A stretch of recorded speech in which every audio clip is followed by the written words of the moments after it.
Good morning dear student. आज class second का हम लोग चैप्टर पढ़ रहे थे, लेसन 10, जिसका नाम था आवर अर्थ, जिसमें कि हम लोगों ने पढ़ा था अर्थ के बारे में जाना था।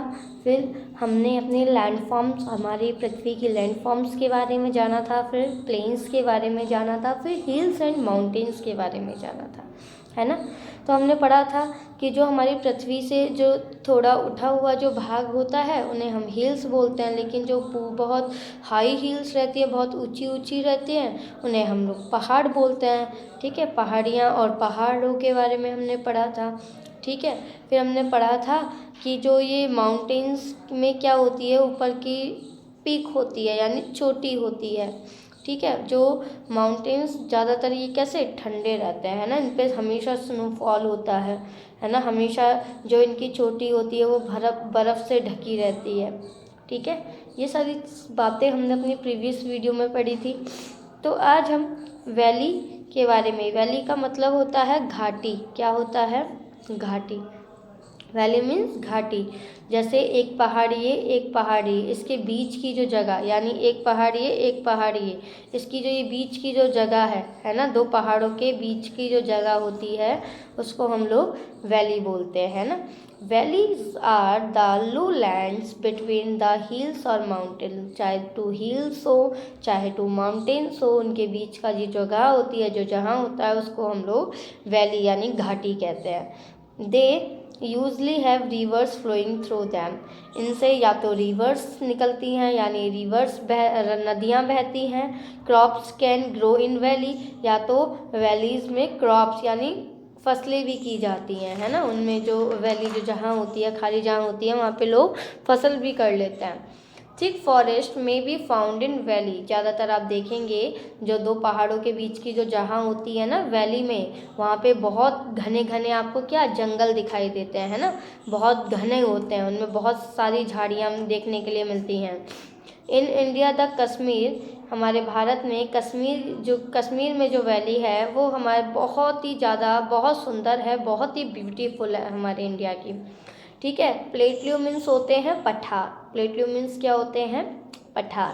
Plateau is the land higher than a plains, जो प्लेट्यू होता है वो हमारे लैंड से बहुत ऊंचे पे होता है, और जो उसका फ्लैट जो होता है वो इस तरीके से एक टेबल शेप में होता है, इसीलिए हम उस प्लेट्यू को यानी पठार को हम लोग टेबल लैंड भी कहते हैं। Large number of minerals are found in the plateau area, हमारा जो प्लेट्यू यानी जो पठार वाला जो जहाँ होती है वहाँ से हमें एक लार्ज मतलब खनिज लवण हमें वहाँ से प्राप्त होते हैं। There are plateau in South India, अगर आप देखें तो जो हमारा साउथ इंडिया का जो पठार है वो क्या है, वो बहुत ही ज़्यादा मिनरल्स के मामले में बहुत रिच है, वहाँ से हमें बहुत मिनरल्स प्राप्त होते हैं, है ना। तो ये आज हमने पढ़ा।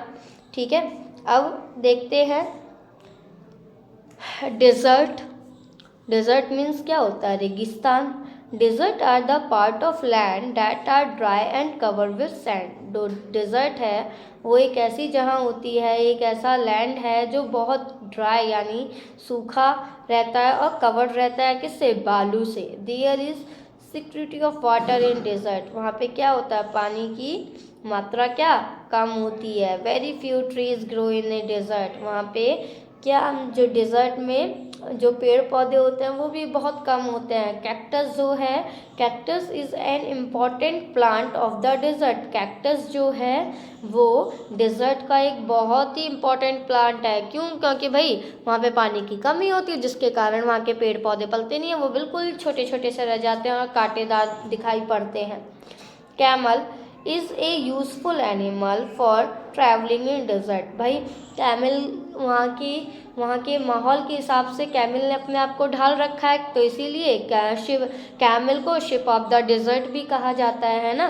तो जो कैमल है वो रेगिस्तान में भाई वो वहाँ पे डेजर्ट के हिसाब से वो ट्रैवलिंग के लिए जो कैमल जो एनिमल है ये बहुत ज़्यादा यूज़फुल है। It can stay without water for many days, वो बिना पानी के कुछ दिन सर्वाइव कर सकता है। अब भाई भैंस पॉय जो होते हैं हमारे यहाँ के, वो तो भाई उनको तो दिन में 2 बार पानी चाहिए कम से कम, है ना। और सर्दियों में तो कम से कम 1 टाइम तो चाहिए उनको पानी।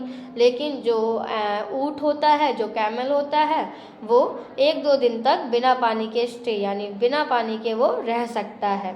तो आज आपने इतना पढ़ा, प्लेटल्यू के बारे में, डिज़र्ट के बारे में और वैली के बारे में जाना। आज आप इसको यहाँ से ये पूरा यहाँ तक रिवाइज करेंगे, देखेंगे, इसको ठीक से पढ़ेंगे। उसके बाद हम लोग अपनी water bodies on the earth यानी हम अर्थ की वाटर बॉडीज़ के बारे में जानेंगे। ठीक है, अगली वीडियो में। आज के लिए इतना ही। Thank you.